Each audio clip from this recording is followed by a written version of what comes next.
think it's really important to think about how our roles in education relate to our podcast. So, Sarah, how has your role in education, being a tech director, being involved in or the founder of EduMatch, how has that brought about the EduMatch Tweet and Talk, which also is the EduMatch podcast? Can you share a little bit about how they relate and correlate with one another?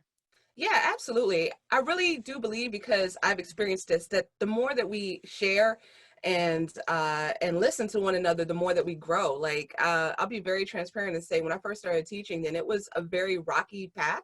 I came from alternative certification, so I did not go to school for this. I went to school for radio, TV, film. But that kind of ties in with the whole podcasting as well, because I was able to use some of my skills from that to translate into the podcast. But you really don't need to have a background in radio, TV, film to do a podcast. Podcasting is very accessible, and so I would say that it mainly relates. Podcasting relates to my job role, because I used it as a classroom teacher first and foremost before I started doing it myself and doing it professionally. Well, semi-professionally. For my PLN, I would say. So I did it first for and with my students.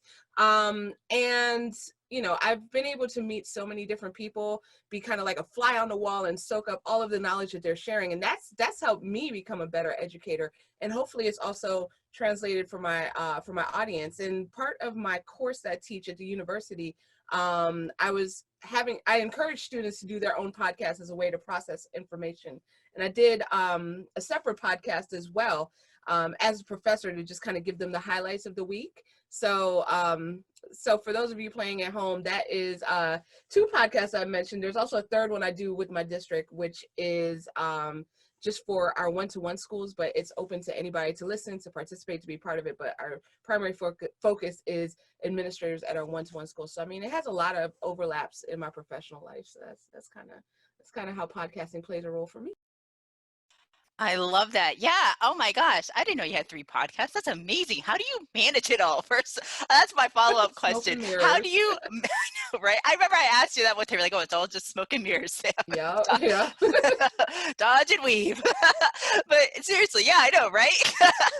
I mean, for me, podcasting has really given me this opportunity to shine a light on future teachers in across the country. And it's so much fun to listen in on their stories, because everyone's going through that same beginning teacher journey, but it's a little bit different. But we all have more similarities than we do differences when it comes to learning what it means to be an educator of excellence. And that's what my show is all about. And it really brings out that light on future teachers, because I think sometimes that audience is a group that doesn't get